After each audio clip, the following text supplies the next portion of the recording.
Most Americans believe they own the money sitting in their bank account, but legally, they don't.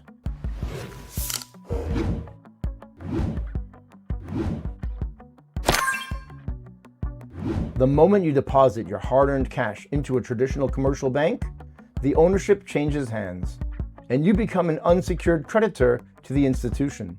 Think about that. You worked for the money, you traded your time for it, and you took the risk to earn it. But the second it enters the banking system, the bank takes control over that capital, and you're left holding an IOU. And what does the bank do with your money? They lend it out, they leverage it, they multiply it, they profit from it. They build enormous wealth using your deposits and pay you pennies in interest, and exposing you to risks that you don't control. That's the banking model. Now, decades ago, maybe people were willing to accept that arrangement because there was still a sense of privacy and freedom attached to personal banking. But today we're watching the rise of something very different. Try moving a large amount of your own money. Try making a wire transfer. Try withdrawing large amounts of cash, or try sending funds internationally. Immediately the questions begin. What's this for? Where is it going? Why do you need it? And all of it is packaged as protection.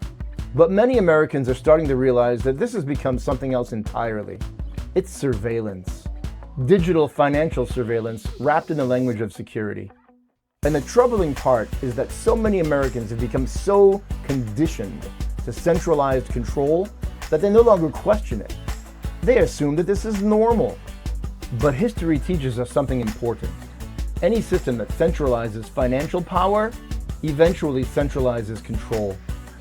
And when governments become buried under debt, that control tends to increase dramatically. Right now, the national debt is spiraling at historic levels.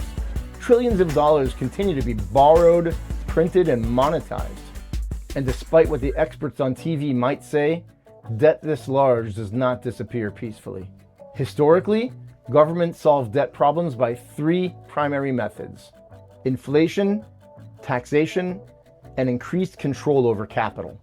That's not conspiracy thinking. That's historical reality, which means there's a very rational reason for people to be concerned about the future. Higher taxes are likely coming. The purchasing power of the dollar is already eroding, and the pressure for more financial reporting and oversight continues to grow every year. So the question becomes, how do you protect yourself? How do you build wealth in a world where the financial system itself appears increasingly fragile, increasingly monitored, and increasingly dependent on endless debt creation? This is where the infinite banking concept offers an entirely different philosophy. Instead of placing blind faith in Wall Street, instead of chasing speculative returns, instead of gambling retirement security on market volatility, infinite banking prioritizes guarantees, control, liquidity, and long-term certainty. At its core, infinite banking is about becoming your own banker. It's about reclaiming authority over your capital. And one of the most powerful tools for doing that is properly structured, dividend-paying whole life insurance through a mutually owned life insurance company. Now, most people hear life insurance and immediately think death benefit. But that's because they've only been exposed to conventional financial advice. Infinite banking views these contracts very differently. A properly designed policy becomes a privately owned reservoir of capital, a guaranteed asset, a financial shield. It allows you to store wealth in a place that is contractually protected, privately controlled, and insulated from many of the risks tied to traditional Wall Street banks and companies, and insulated from the risk tied to traditional banking and Wall Street speculation. And unlike money trapped inside volatile investment accounts, this capital remains liquid, available when opportunity appears or emergency arises. Because control matters. The average person today is financially dependent on systems they do not control, dependent on Wall Street for retirement, dependent on government policy for economic stability. Infinite banking challenges that dependence. Now, does that mean rejecting all investing?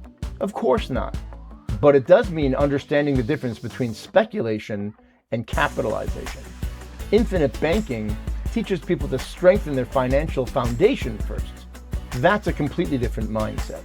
The other mindset says, build something durable first. One depends on timing markets, the other depends on patience, guarantees, and long-term control.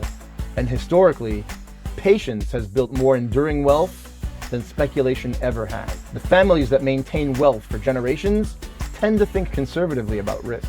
They value certainty, liquidity, control, and contractual guarantees. They understand that avoiding catastrophic losses is often more important than short-term gain. That's especially true in today's environment, because we're entering an era where volatility may become permanent. Economic instability, rising debt, inflationary pressure, higher taxes, greater financial surveillance. These are not temporary concerns anymore. They are structural realities, which is why people are quietly moving portions of their wealth into guaranteed products like whole life insurance and annuities.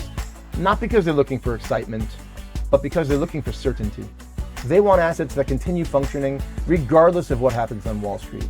Assets designed for preservation and long-term control.